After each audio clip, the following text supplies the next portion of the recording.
Hallelujah, praise the Lord. எல்லாரும் எப்படி இருக்கிறீங்க? நீங்கள் எல்லோரும் கர்த்தருக்குள் நலமாக சுகமாக இருக்க விரும்புகிறேன். கர்த்தர் உங்களை ஆசீர்வதிப்பாராக.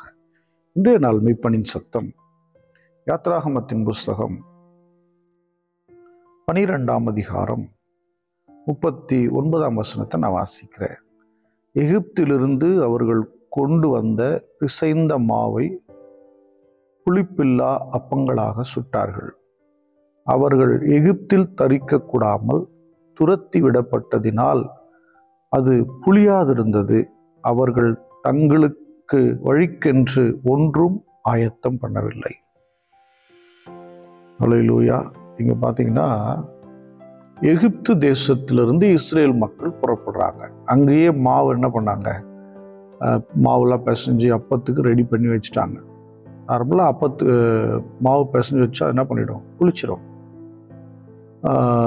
நாள் தங்கும்போது. ஆனால் இவர்கள் பிரயாணத்தை துவக்கின பின்பு எகிப்தை விட்டு வெளியே புறப்படும் போது அந்த அப்பங்கள் புளிக்கவில்லை. இதுக்கு ஒரு மறைபொருள் இருக்கு. தேவனுடைய பிள்ளையே, நீங்கள் எகிப்து என்கிற பாவத்தில் இருக்கிற வரையிலையும் உங்க ஆவிக்குரிய வாழ்க்கை வேறு நிலையில் இருக்கும். உங்க வாழ்க்கை வேற மாதிரி இருக்கும். ஆனால் அதை விட்டு நீங்கள் வெளியே வரும்போது நீங்கள் வேறு நிலையில் இருப்பீர்கள்.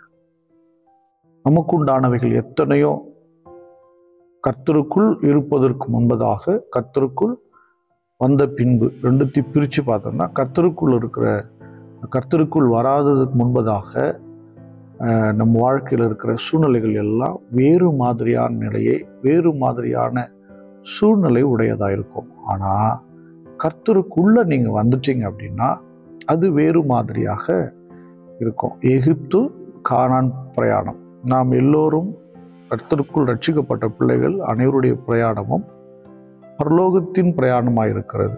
ஆவிக்குரிய நிழலை பார்த்தோம்னா கானானை நோக்கி ஒரு அழகான ஒரு பிரயாணம். அதான் சொல்றாரு, அவங்க வழிக்கு ஒன்றும் ஆயத்தப்படுத்தலை.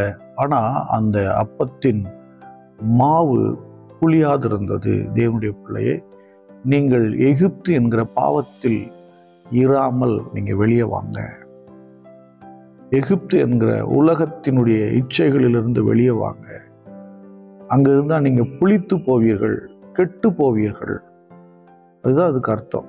புளித்த மா, பிசைந்த மா அனைத்தையும் கெட்டு போக பண்ணும் அப்படின்னு ரோமர்ல எழுதுறார் அப்போஸ்தலனாகிய பவுல்.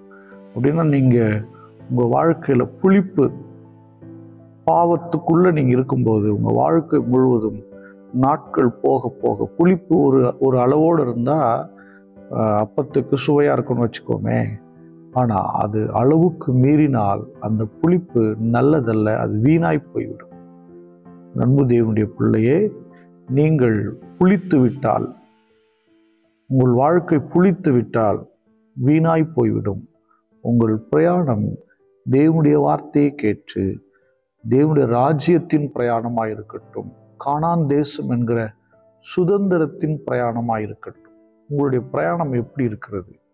உங்கள் பிரயாணத்தின் நோக்கம் என்ன? அல்லேலூயா.